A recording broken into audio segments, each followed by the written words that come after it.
नमो तस्य भगवतो अरहतो सम्मा सम्बुद्धस्स। नमो तस्य भगवतो अरहतो सम्मा सम्बुद्धस्स। नमो तस्य भगवतो अरहतो सम्मा सम्बुद्धस्स। श्रमण गौतम उर्वेला से प्रस्थान करके बोध गया के उपवन में आ गए। उस उपवन में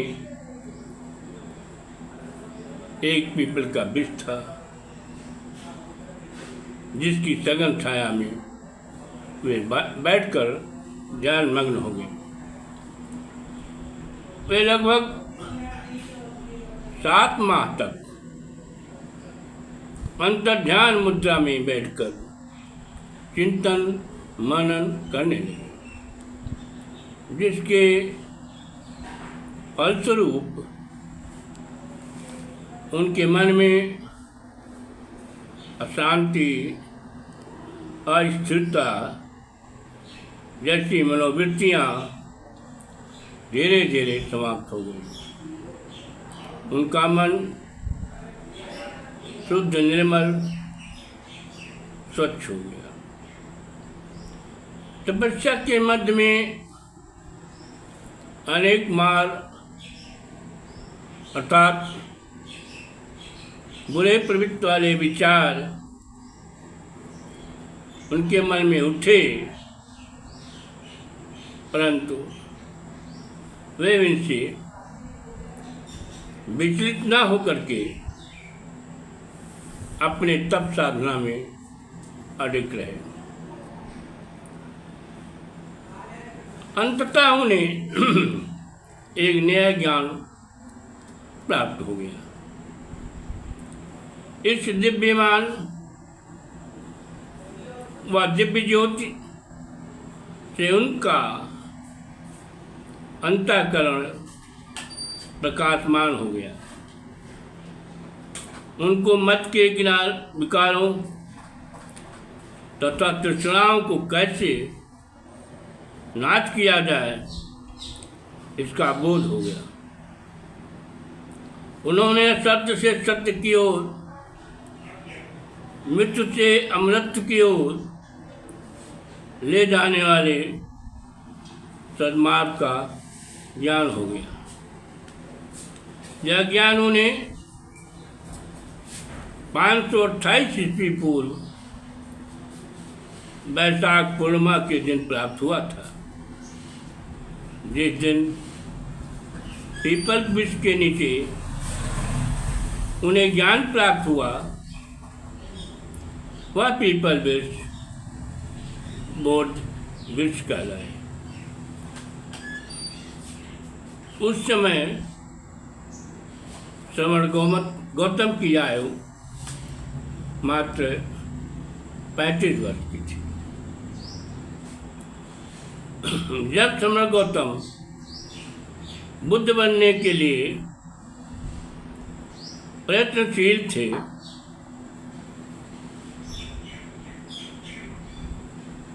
उस अवस्थाओं को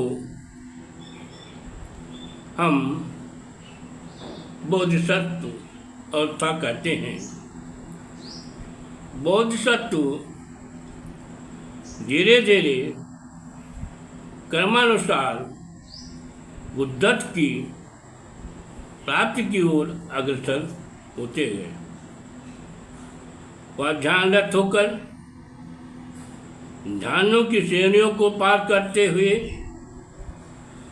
अष्टोत्तापति मार्ग, अष्टोत्तापति फल, साकृदागामी मार्ग तथा साकृदागामी फल, अनागामी मार्ग तथा अनागामी फल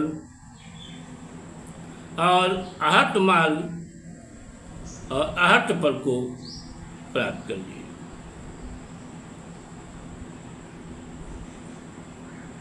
इसके पश्चात उनके राग, द्वेष, मोह, लोभ ये रहित होकर उनका चित्त क्लेश विहीन हो गया। वे बोधिसत्व से सम्यक संबुद्ध बन गए। बुद्ध किसी व्यक्ति का नाम नहीं है, अपितु यह एक उपाधि है जो कोई भी व्यक्ति प्राप्त कर सकता है। बुद्ध असामान्य मानव थे। वे ना तो ईश्वर होते हैं, ना कोई देवी देवता होते हैं, क्योंकि उनमें भी राग, द्वेष, लोभ, सुख का विनोद होता है। लेकिन कुछ बुद्ध राग, द्वेष तथा विलासिता से विमुक्त होते हैं। बुद्ध मानवीय दुर्बलताओं और संगतियों को समुच्छेद करके तथा सर्वोत्तम ज्ञान प्राप्त करने वाले मनुष्य होते हैं। साधन मूल शरीर ही चीन्हा, पोषक खान पान पुण्य लीना, प्रावित रूप रंग तब या,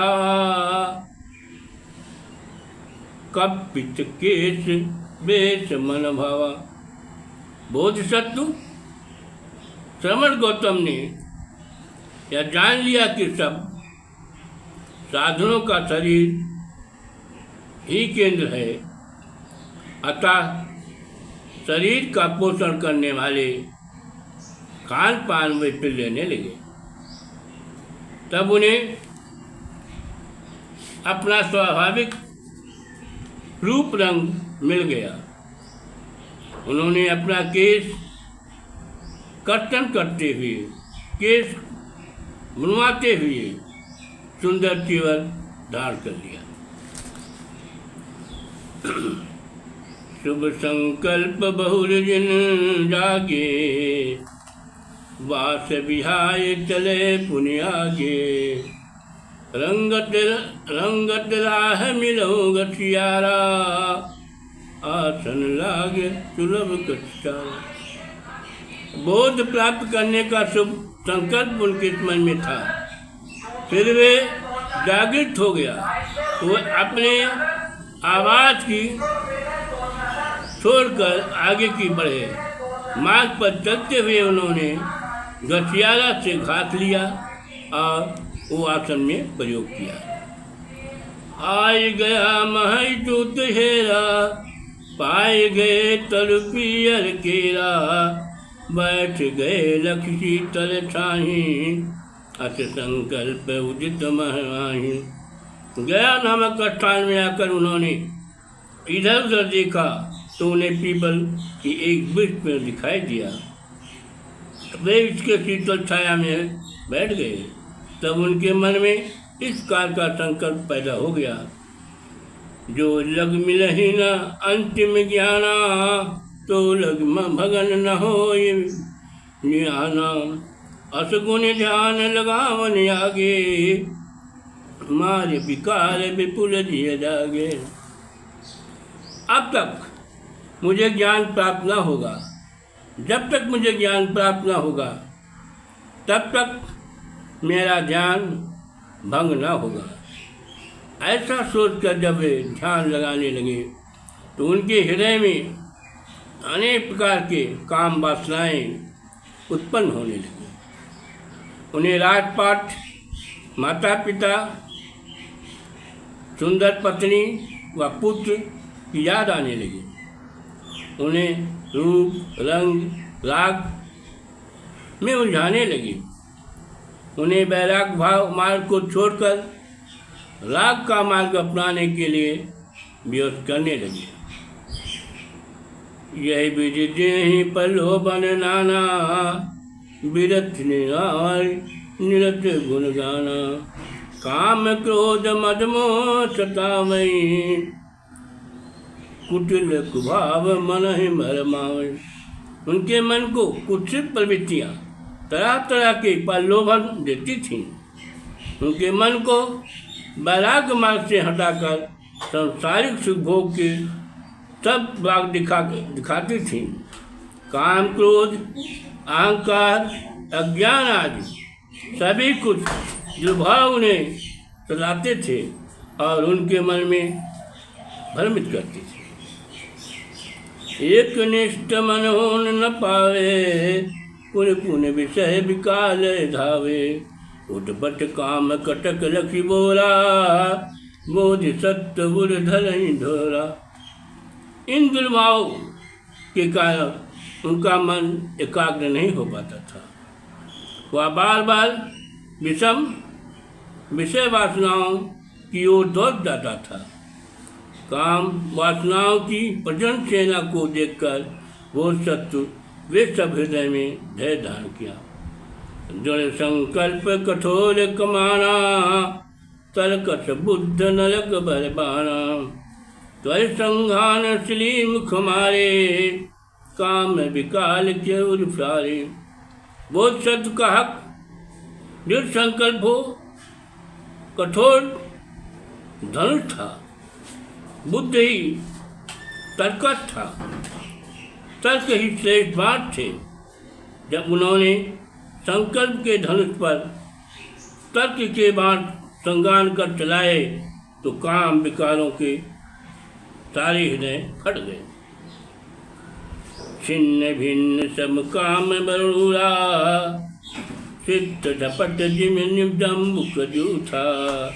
विषय विकार रहित मन भावा, दत्त चित्त तत् ध्यान लगावा।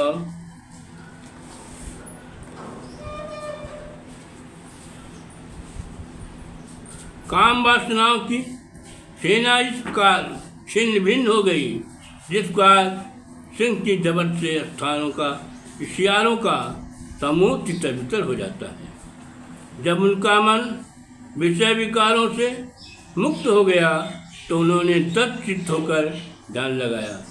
लागी अखंड समाधि जब जागृत प्रज्ञा दीप, गूढ़ सरल दुर्गम तगम द्रह लागे समीप।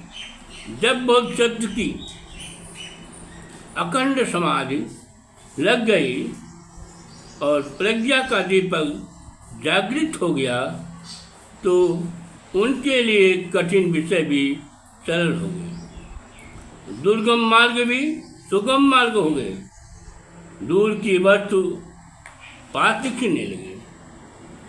प्रश्न द्रूह जटिलियन बूझे, करत विचार सरल हर सूझे। विषय विभिन्न विवादत उलझे, करत विमोचन सहज सुलझे। पहले जो प्रश्न उन्हें बहुत कठिन और उलझे हुए मालूम होते थे, अब विचार करने पर उन्हें सरल दिखाने लगे। अनेक ऐसे विषय जो तरह तरह के विवादों में उलझकर बहुत विवादग्रस्त जान पड़ते थे, विवेचन करने पर वे आसानी से सुलझने लगे। चिंतन मनन करत मन चीते, तीन गुणित दस वासर बीते। नाथ विशिलिख पूरन माथे, उदित बोध रविलोक प्रकाशे। मन चाहे ढंग से चिंतन और मनन करते हुए जब 1 महीने का समय बीत गया तब वैशाख महीने की पूर्णमासी की रात में उन्होंने हृदय में विश्व को प्रकाशित करने वाला ज्ञान सूर्योदय हुआ। उनके नेत्रों को में दोषों की शांति करने वाली क्रांति आ गई। उनका मनोबल बढ़ गया, हृदय में संतोष परिपूर्ण हो गया। उनका हृदय करुणा से भर गया। उनके हृदय में यथार्थ बोध होने के कारण तथागत बुद्ध कहलाए। लहि बोध संगम शूल संग, आमूल इन भय। बात को मत सर मोह मारे, विकार सब चूरित भय। सुशील समता सांख समता, भाव उर प्रेरित भय। गुण गाय दुर्गुण दोष विक्रम, बोध के दूरित भय। सम्यक संबोध प्राप्त करने के बाद उनके हृदय के संदेह तथा शोक जड़ से नष्ट हुए। काम, क्रोध, ईर्ष्या, मोह आदि सभी दुर्भाव चूर चूर हो गए।